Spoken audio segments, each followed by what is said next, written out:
Hey everybody, Dave Hamilton from Mac Geek Gab here at CES 2025. I just got to see the BriskIt Zellos 450, which is a smart smoker grill with some cool features, and it's $399 and it will make it so that even people like me who have no idea how to properly smoke meats can do it because it walks you through the process. So cool. The first thing you do is you go here, you can pick a recipe. They've got an iPad or some sort of Android tablet set up, but of course you can do it on your phone.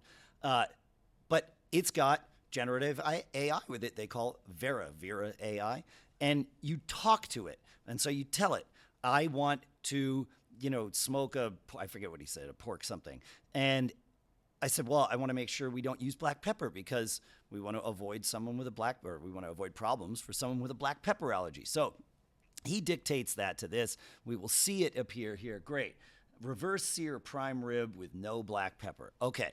Now it crunches, and of course the Wi-Fi in convention halls is super slow, but it comes up really fast and it gives you this whole recipe. And then you saw at the bottom, it says send to grill. So it tells you what to do to the prime rib, trim any excess fat, yada, yada, yada. Season it. Of course, no black pepper. Always good to confirm that it's doing what it's supposed to be doing. And then tells you, okay, here's how we're going to do this. And then you say send to grill, and it sends it to the grill. And the grill can start the process, of course, when you tell it to. And you can tell it to do it remotely. You can tell it to start heating it up early. It takes, you can see the display right there on the grill.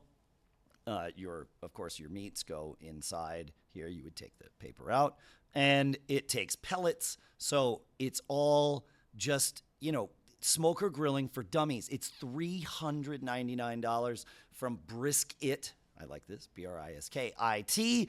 It is the Zellos 450. It'll be out the Q1 here. I think you'll be able to get it on Amazon and probably BriskIt's website too. One thing that they have is image recognition. So you can take a picture of either raw ingredients or something that was cooked, and you can take one picture or up to 10 pictures from different angles, and it will then produce a program response. Very cool stuff. Make sure you go check it out. Subscribe here to check out the rest of our videos because you're not going to want to miss any of that. And speaking of our coverage here from CES, great big thanks to our sponsors, Roborock, Eero, Private Internet Access, the Omni Group, and CCC Backup from Bombic. Thanks to all of them. Thanks to all you. See you next time. Bye.